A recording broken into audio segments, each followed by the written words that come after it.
Hi everyone, welcome to my channel Sunny's garden में एक बार फिर से आप सभी का स्वागत करते हुए दोस्तों आज हम बात करेंगे ड्रैगन प्लांट की। जी हाँ दोस्तों, हिंदुस्तान में इसको कमलम भी कहा गया है। कमलम एक ऐसा फ्रूट है जो ड्रैगन यानी कैक्टस प्रजाति का जो प्लांट होता है उसके ऊपर ये फ्रूट लगता है। बहुत पौष्टिक होता है, बहुत गुणकारी होता है, इसलिए दिनों दिन इसकी डिमांड बढ़ती जा रही है। हिंदुस्तान में पहले बहुत कम लेवल पे इसकी खेती की जा रही थी, लेकिन आज जो यंग जनरेशन है, यंग जो किसान है, हमारे यूथ है, उसका रुझान इसकी तरफ बढ़ता जा रहा है, क्योंकि ये एक ऐसी क्रॉप है जो 1 से 1.5 साल के अंदर ही फ्रूटिंग पे आ जाती है और किसानों को मोटा मुनाफा देती है।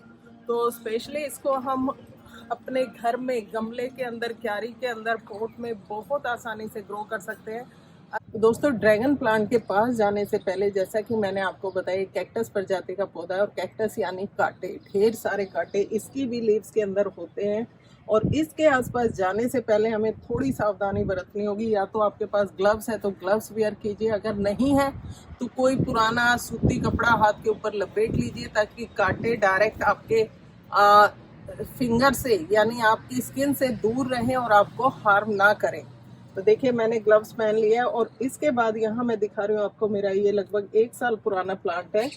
2-3 बार मैं इसकी कंप्लीट केयर कर चुकी हूँ। एक पॉट के अंदर मैंने लगा रखा है, बीच में एक लकड़ी का बड़ा जो पीस था उसको मैंने पोल के रूप में दिया है, और उसके चारों तरफ 4 प्लांट मैंने 4 वैरायटी के इसमें लगाए थे, और वो चारों प्लांट बहुत अच्छे से ग्रो कर रहे थे। लेकिन पिछले काफ़ी दिनों से मैं इसकी केयर नहीं कर पाई। तो देखिए कितनी सारी इसमें जो नीचे से शूट्स है वो निकल आई। तो ड्रैगन की एक खास बात होती है कि इसमें लगभग 3 से 4 फीट तक हमें सिंगल स्टेम लेके जानी होती है और ऊपर इसकी कैनोपी डेवलप करनी होती है। तो नीचे की सभी शूट्स को हम रिमूव कर देंगे।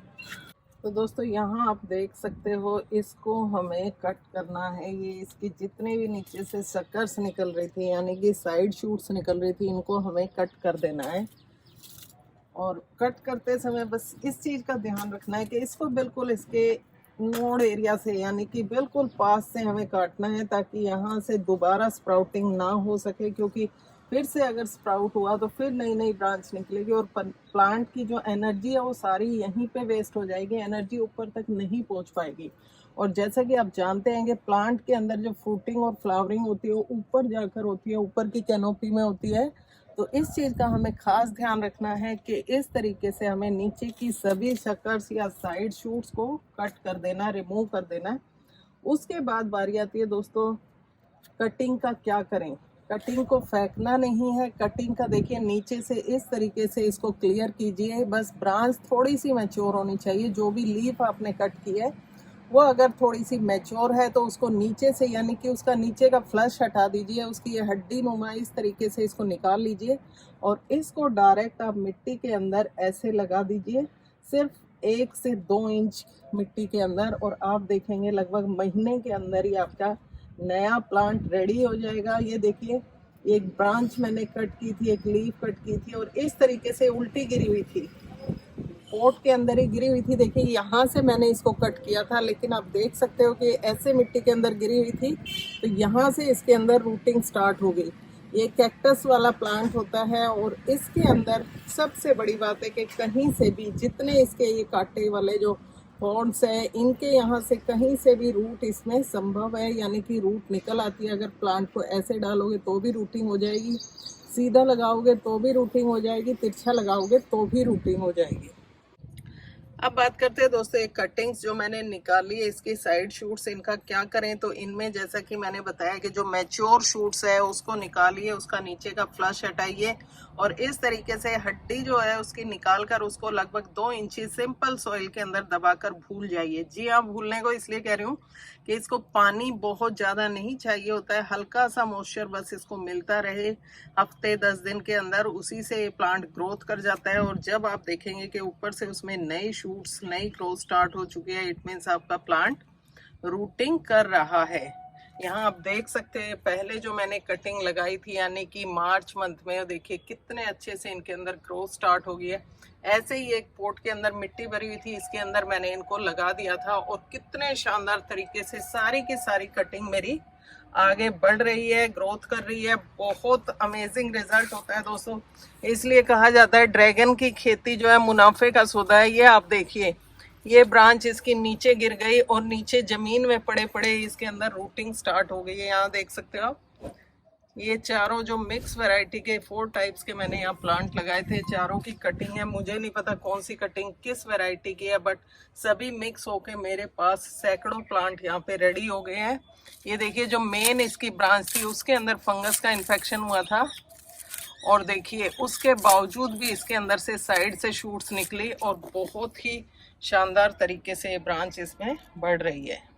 अब बात करते हैं दोस्तों डिजीज मैनेजमेंट की। वैसे इसके अंदर कोई खास डिजीज नहीं आती। ओवर वाटरिंग से रूट रोट जरूर इसके अंदर हो जाता है, फंगल इन्फेक्शन होता है, लेकिन एक्सट्रीम हीट जब टेम्परेचर 45 डिग्री से ऊपर और 5 डिग्री से नीचे हो जाता है तो इसके अंदर प्रॉब्लम क्रिएट होना शुरू हो जाता है। तो देखिए, ये मेरे यहाँ टेम्परेचर अभी 52 डिग्री तक चला गया था। तो उस दौरान जो नई नई ब्रांच है इसकी, जो नई स्टेम्स है, लीव्स है, वो देखिए किस तरीके से सनबर्न हो गई है। बीच बीच में से आप देख पा रहे होंगे कैसे ये सूख चुकी है, लेकिन इसकी कोई प्रॉब्लम नहीं है, सर्वाइव कर जाएगी, क्योंकि अंदर इसका जो बैकबोन कह सकते हैं, जो अंदर इसकी हड्डी है, वो हेल्दी होनी चाहिए। ऊपर का फ्लश शायद सड़ जाए, फिर भी ये प्लांट आगे ग्रोथ करता रहता है। दोस्तों, अगर आपको लग रहा है कि सनबर्न का ज़्यादा इफेक्ट आपके प्लांट के ऊपर हो रहा है, तो उससे बचाने के लिए आप अपने प्लांट को, अगर पोट के अंदर है तो उसको कहीं ऐसी जगह पे रखिए जहां उसको दोपहर बाद की धूप सीधी उसके ऊपर ना पड़े। और दूसरी बड़ी चीज़, अगर प्लांट फिक्स है एक जगह तो उसके ऊपर ग्रीन नेट का इस्तेमाल आप कर सकते हो, ताकि प्लांट जो है हाई टेम्परेचर से बच सके। दूसरी चीज़, अगर ये संभव नहीं है ग्रीन नेट लगाना, तो आप अपने प्लांट के ऊपर खड़िया मिट्टी, जी हाँ दोस्तों, जो खड़िया मिट्टी आती है, मुल्तानी मिट्टी का घोल बनाकर उसको अपने प्लांट के ऊपर आप स्प्रे कर सकते हैं स्प्रे पंप की सहायता से। उससे होगा कि आपके प्लांट के ऊपर एक लेयर सा जम जाएगा और वो लेयर आपके प्लांट को सन बर्न से बचाएगा, यानी हाई टेम्परेचर से प्रोटेक्ट करेगा। एक तरह से स्क्रीन गार्ड का काम वो आपके प्लांट के ऊपर करेगा, और उसका कोई साइड इफेक्ट भी नहीं होगा, और साथ ही साथ वो कोई बहुत ज़्यादा महंगा भी नहीं है। तो इस चीज़ का आप काफ़ी अच्छे से इस्तेमाल अपने प्लांट के अंदर कर सकते हैं। इसके बाद हम बात करते हैं रेनी सीजन में डिजीज प्रिवेंशन। तो दोस्तों, रेनी सीजन में जैसा कि आप जानते हो, जब बारिश ज़्यादा होती है तो इस प्लांट के अंदर फंगस क्रिएट हो जाती है।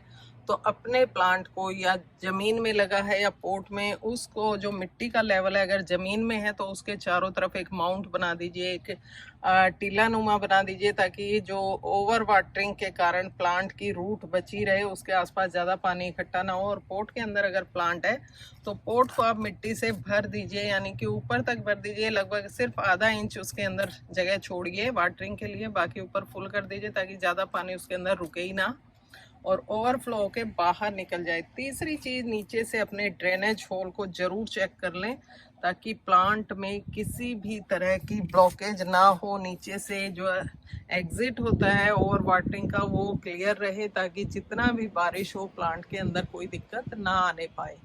और चौथा जो काम हमें करना है वो है अपना पोल, चाहे वो लकड़ी का है या सीमेंटेड है, उसके ऊपर आप COC का लेप कर दें। नीचे के जो प्लांट की नीचे की लीफ है, ब्रांच है, उसके ऊपर भी COC का लेप कर दें।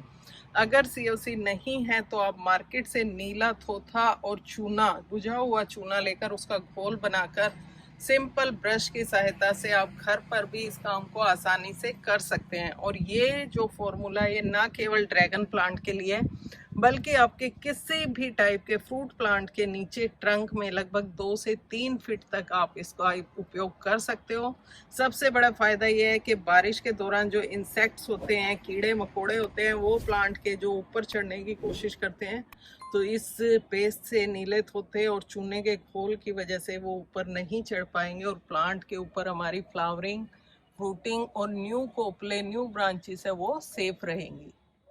इसके बाद बात करते हैं खाद मैनेजमेंट की। तो इस समय इसके अंदर कोई खाद देने की आवश्यकता नहीं है। अगर प्लांट पोट के अंदर लगा है तो रेनी सीजन के दौरान सारा जो खाद है आपका वो ड्रेन आउट होने वाला है। और अगर प्लांट जमीन के अंदर लगा है तो जमीन से ऑलरेडी प्लांट को जितना खाद चाहिए, जितना पोषण चाहिए, इसके रूट डेवलप हो चुके हैं, तो वहां से वो अपने आप ले लेंगे। तो इस समय आपको कोई खाद देने की आवश्यकता नहीं है। अगर प्लांट आपका फ्लावरिंग पे आ चुका है, फ्रूटिंग पे आ चुका है, तो उसके अकॉर्डिंग आप इसको खाद दीजिए, पोटाश दीजिए, ताकि जो फ्लावर की ग्रोथ है वो अच्छे से हो, वो फ्रूट में कन्वर्ट हो और फ्रूट का साइज भी अच्छा बने और उसमें मिठास बनी रहे। तो दोस्तों यहाँ आपने देखा किस तरीके से हमने अपने ड्रैगन प्लांट की कटिंग प्रूनिंग की, कैसे उससे नए प्लांट तैयार किए और किस तरह से इसको फ्लावरिंग और फ्रूटिंग के लिए मोटिवेट किया। तो अगर वीडियो अच्छी लगी तो वीडियो को लाइक शेयर ज़रूर करें, और हाँ, अगर अभी तक चैनल को सब्सक्राइब नहीं किया है तो प्लीज़ इसे सब्सक्राइब करें, ताकि इसी तरह की नई नई वीडियो आपको देखने को मिलती रहे।